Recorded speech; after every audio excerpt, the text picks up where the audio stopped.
Hello guys, welcome to Soni online classes. आज के video में मैंने टॉपिक जो लिया है वो हिस्ट्री का है। प्राचीन भारत यानी एंसेंट इंडिया कितने पार्ट में से डिवाइड किया गया है उस टॉपिक में हम डिस्कस करेंगे। जैसे प्री हिस्टोरिक पीरियड या प्री हिस्ट्री, हिस्टोरिकल पीरियड या historic period, next proto historic period. तो गाइस, प्राचीन भारत यानी एंसेंट हिस्ट्री।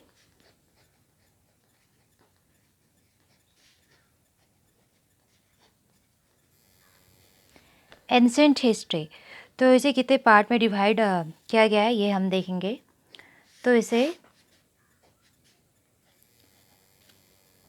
3 पार्ट्स में जो भी हमारे पास रिटन एविडेंसेस मिले हैं उसके आधार पे हम देखते हैं कि ये जो हिस्ट्री है इसे हम 3 पार्ट में से डिवाइड किए हैं। जो फर्स्ट जो आपका है वो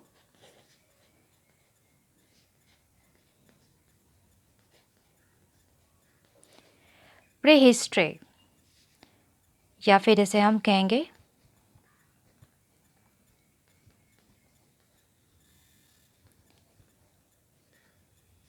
प्रागैतिहासिक काल। प्री हिस्ट्री ये पीरियड हो गया, इसे हम प्रागैतिहासिक काल या प्राग इतिहास कहते हैं। नेक्स्ट जो इसका डिवीज़न है उसे हम कहते हैं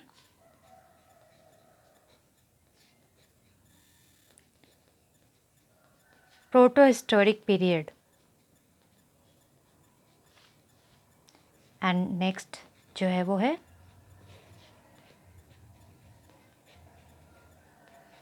हिस्ट्री। प्रोटो हिस्टोरिक जिसे हम कहते हैं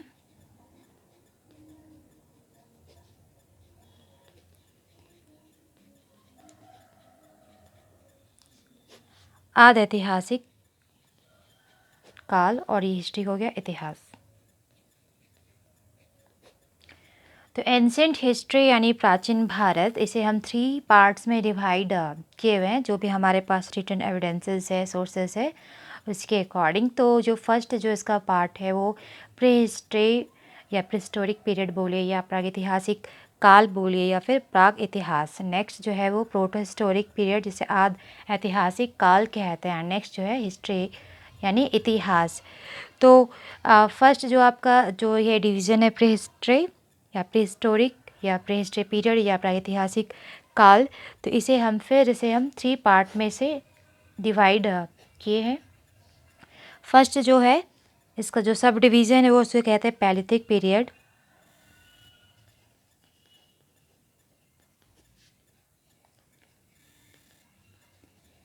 एंड नेक्स्ट जो है वो है आपका Mesolithic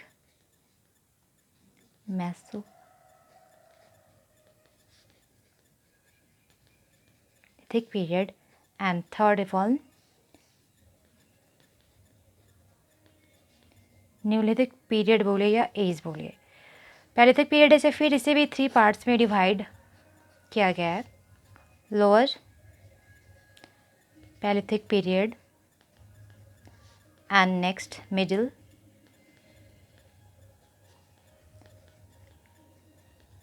पैलिथिक period and third upper Palaeolithic period. तो ये एंसेंट हिस्ट्री यानी कि प्राचीन भारत, ये उसका डिवीज़न है। जो भी हमें रिटन सोर्सेस मिले हैं, एविडेंसेस मिले हैं, इसके आधार पे हम इतिहास को 3 पार्ट्स में डिवाइड किए हैं। प्री हिस्ट्री है, प्रोटो हिस्टोरिक है एंड हिस्ट्री है। प्री हिस्टोरिक में से फिर 3 पार्ट्स में से डिवाइड किया गया है। Palaeolithic period, Mesolithic period and Neolithic period या एज। पैलिथिक पीरियड ऐसे फिर इसका सब डिवीज़न है lower Palaeolithic period, middle Palaeolithic period and upper Palaeolithic period. ये सब की क्या क्या विशेषता है वो देखेंगे। जैसे प्री हिस्टोरिक जो है आपका इसे क्या कहते हैं। तो इस काल के मनुष्यों ने घटनाओं का कोई लिखित विवरण नहीं छोड़ा है। इस काल में जो भी घटनाएं घटी है तो उसका कोई भी रिटन एविडेंसेस नहीं मिलता है, तो वो प्री हिस्टोरिक पीरियड का हो गया डिफिनेशन। इस काल के विषय में जो भी जानकारी मिलती है वह पाषाण उपकरणों, मिट्टी के बर्तनों और खिलौना आदि से ही मिलता है। कि जो भी टूल्स मिला है पैलिथिक पीरियड से, मेसोलिथिक पीरियड से, नीलिथिक पीरियड से जो भी टूल्स है या मिट्टी का बना हुआ बर्तन है या टॉयज़ है, खिलौना है, जो भी चीज़ें मिला है उसी से हम अंदाज़ा लगाए कि कौन कौन से पीरियड में क्या क्या चीज़ें होती थी या उस टाइम में लोग कैसे अपना रहन सहन उनका क्या था, कैसे रहते थे, उनका खान पान, वो सब क्या था उन एविडेंसेस से। नेक्स्ट जो आपका है प्रोटो हिस्टोरिक जो पीरियड है, तो इस काल के लेखन यानी रिटर्न जो है वो उपलब्ध होने के बावजूद भी उपलब्ध लेख नहीं पढ़े जा सकते हैं। हड़प्पा सिंधु घाटी सभ्यता है, ये इसका एक अच्छा खासा एग्जाम्पल है प्रोटोहिस्टोरिक पीरियड का, इसी वर्ग में से रखा गया है। प्रोटोहिस्टोरिक पीरियड में जो भी मानव की सभ्यता का प्रारंभिक काल माना जाता है, इसे ही 3 भागों में बांटा गया था, प्रोटोहिस्टोरिक पीरियड को ही। एंड नेक्स्ट है हिस्ट्री, जहाँ पे रिटन एविडेंसेस भी है। तो इसमें रिटन एविडेंसेस कुछ भी नहीं है, इसमें है लेकिन स्क्रिप्ट नहीं है, लिपि नहीं है, इसलिए हम उसे पढ़ नहीं सकते हैं। और हिस्ट्री, इसमें रिटन एविडेंसेस है, स्क्रिप्ट है, सब कुछ है। तो प्रीहिस्टोरिक पीरियड, इसमें पैलिथिक पीरियड है। तो पैलिथिक पीरियड जिसका जो एज है, जो ड्यूरेशन है 5,10,000 ईसा पूर्व माना जाता है पैलिथिक का। फिर इसके बाद जो पीरियड आया उसे कहते हैं मेसोलिथिक पीरियड। 9,000 से 7,000 ईसा पूर्व इसका पीरियड यानी ड्यूरेशन माना गया है। फिर इसके बाद है नीलिथिक का एज, जिसे नवपाषाण काल भी कहा जाता है। इसका जो ड्यूरेशन है 7,000 से 1,000 ईसा पूर्व माना जाता है। तो पूरा पाषाण काल यानी कि जो पैलिथिक पीरियड, जिसे 3 पार्ट्स में जो हम डिवाइड किए हैं, तो पूरा पाषाण युग यानी जो आपका पैलिथिक पीरियड है, इस टाइम में जो अवस्था था मानव का, आदिम अवस्था का मानव थे, शिकार और खाद्य संग्रह पर ही वो जीते थे। मतलब फूड गैदरिंग करते थे, हंटिंग करते थे। उनका जो समग्र जो जीवन था ना, वो जीवन यापन वो पत्थरों पर ही कर रहे थे, पाषाण पर ही आधारित था। इस काल में आदि मानव तराशे हुए प्रस्तर उपकरणों तथा प्रस्तर टुकड़ों से शिकार करते थे। अगर उन्हें भूख लगती थी तो अगर जानवरों का शिकार करना है तो पत्थर फेंक कर या उस पर उपकरण जो बनाते थे पत्थरों से, उसी से ये काम करते थे, हंटिंग करते थे, फूड गैदरिंग करते थे। टोटल जो इनका जो जीवन था वो स्टोन पे यानी पाषाण पर ही आधारित था। उसके बाद जैसे ये समय पार हुआ, उसके बाद जो टाइम आया मेसोलिथिक पीरियड, जैसे हम मध्य पाषाण काल भी कहते हैं। तो लिथिक मीन्स होता है पत्थर और मीसो मीन्स होता है मध्य यानी बीच का। पैलिथिक और न्यूलिथिक के बीच का जो काल है इसे मेसोलिथिक पीरियड कहा जाता है एंड हिंदी में मध्य पाषाण काल कहते हैं। तो ये पूरा पाषाण युग यानी पैलिथिक पीरियड और मध्य पाषाण युग के बीच के संक्रमण काल को मध्य पाषाण काल कहा जाता है या कहते हैं। मध्य पाषाण काल यानी मेसोलिथिक काल में क्या है ना कि यहाँ भी लोग इनका भी जो जीवन था लोगों का वो शिकार पर ही आश्रित था, मीन्स वो हंटिंग करते थे। लेकिन किंतु ये अंतिम चरण के कुछ साक्ष्यों के आधार पर यह प्रतीत होता है कि लोग यहाँ पे कृषि और पशुपालन की ओर अट्रैक्ट हो रहे थे।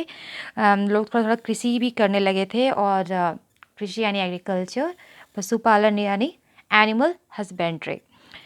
एंड इस टाइम में जो भी यहाँ का जो साइट्स मिला, जैसे राजस्थान, दक्षिणी उत्तर प्रदेश, मध्य और पूर्वी भारत, कृष्णा नदी के दक्षिण, ये सब एविडेंसेस है जहाँ से बहुत सारे साक्ष्य मिले हैं, जिससे पता चलता है कि मेसोलिथिक पीरियड में लोग हंटिंग के साथ साथ hunting, food gathering, agriculture, animal husbandry पर भी फोकस कर रहे थे, अट्रैक्ट हो रहे थे ये। उसके बाद मेसोलिथिक पीरियड, उसके बाद जो एज है या जो पीरियड है उसे न्यूलिथिक एज कहते हैं, यानी कि नवपाषाण काल। तो पाषाण काल है यानी यहाँ भी पत्थरों का था, यूज़ था, यूटिलाइज लोग करते थे। लेकिन भारतीय उपमहाद्वीप में नवपाषाण काल की बस्ती जो मिला है वो पाकिस्तान के बलूचिस्तान प्रांत में अवस्थित जो मेहरगढ़ है वहाँ से मिला है कि ये लोग एग्रीकल्चर करते थे या बस्ती था, यानी वो एक विलेज बनाकर रह रहे थे। तो ये एविडेंसेस कहाँ से मिला? मेहरगढ़ से मिला है जो कि पाकिस्तान में है, जिसका जो टाइमिंग है 7,000 ईसा पूर्व बताया गया है। कृषि प्राचीनतम साक्ष्य जो मिला है कृषि का वो मेहरगढ़ से, यानी जो एग्रीकल्चर का एविडेंस है वो भी मेहरगढ़ से मिला, यानी पाकिस्तान से। और न्यूलिथिक पीरियड में जो अर्थव्यवस्था, जो इकोनॉमी है, उसका आधारभूत जो तत्व था वो खाद्य उत्पादन यानी कि एग्रीकल्चर प्रोडक्शन, और पशुओं के लोग पालते थे, एनिमल हस्बेंड्री था इनका, और ग्राम्य जीवन का विकास होना है इस काल का आधार।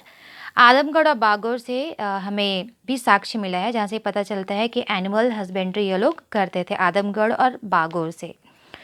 भारत में पाई गई जितनी भी बस्तियां हैं वो 4000 ईसा पूर्व से अधिक प्राचीन नहीं है। इसके प्रमुख स्थल है जहाँ जहाँ से बस्तियां पाई गई है, यानी ये पता चलता है कि ये लोग गांव बनाकर, बस्ती बनाकर ये लोग रहते थे। जैसे कश्मीर, कश्मीर में बुरझोम, गुफकराल, मातंड, ये सब जो साइट्स है वो न्यूलिथिक एज का साइट्स है, और ये जितनी भी साइट्स ये सब कश्मीर में है। अब ब्रह्मगिरी, संगनकल्लू, पिकलीहल, मास्की, नागार्जुनकोंडा, ये सब है जो कर्नाटका के आसपास है। चिरांद जो बिहार में है, और दार्जिलिंग हार्डिंग। तो ये सब आर्कोलॉजिकल साइट्स है जिससे हमें पता चलता है कि ये सब न्यूलिथिक एज के साइट्स है जहाँ पे पशुपालन होते थे, बस्तियाँ थीं, और एग्रीकल्चर, ये सब एविडेंसेस हमें न्यूलिथिक एज से मिला है। और यहाँ बुरझोम से मिला है गड्ढा बना के लोग घर में रहते थे। तो बुरझोम का अर्थ क्या होता है? जन्म स्थान। यहाँ के लोग शिकार और पशुपालन दोनों ही काम करते थे और गड्ढों में रहते थे, इसलिए कहा जाता है उसे बुर्ज होम। गुफकराल के लोग शिकारी हंटिंग करते थे, पशुपालन भी करते थे, और कुम्भकारी के प्रमाण सर्वप्रथम इसी युग से मिलते हैं। बर्तन भी मिला है जिसमें बर्तन का जो रंग था वो काला मृतभांड, धूसर मृतभांड और मंदवर्ण मृतभांड सम्मिलित है बर्तन जो यहाँ से प्राप्त हुए हैं। ये लोग जो भी बर्तन बनाते थे उसको पॉलिश करते थे। उनके जो बर्तन होते थे ना तो पॉलिश करके रखते थे। जो औजार थे वो भी पॉलिशदार पत्थरों के औजार हथियार का ये लोग प्रयोग करते थे न्यूलिथिक पीरियड में। तो न्यूलिथिक पीरियड में जो भी विकास हुआ है ये देखते ही विद्वानों ने इसे नौपाषाण क्रांति का नाम दे दिया। इसे न्यूलिथिक जो एज है, और किसने दिया था? वी गॉर्डन चाइल्ड ने दिया था। V Gordon Childe, V Gordon Childe ने कहा है न्यूलिथिक एज को नौपाषाण क्रांति, रिवोल्यूशन ऑफ न्यूलिथिक एज। तो गाइज आज के वीडियो में इतना है, फिर मिलते हैं न्यू वीडियो में न्यू टॉपिक के साथ। जय हिंद।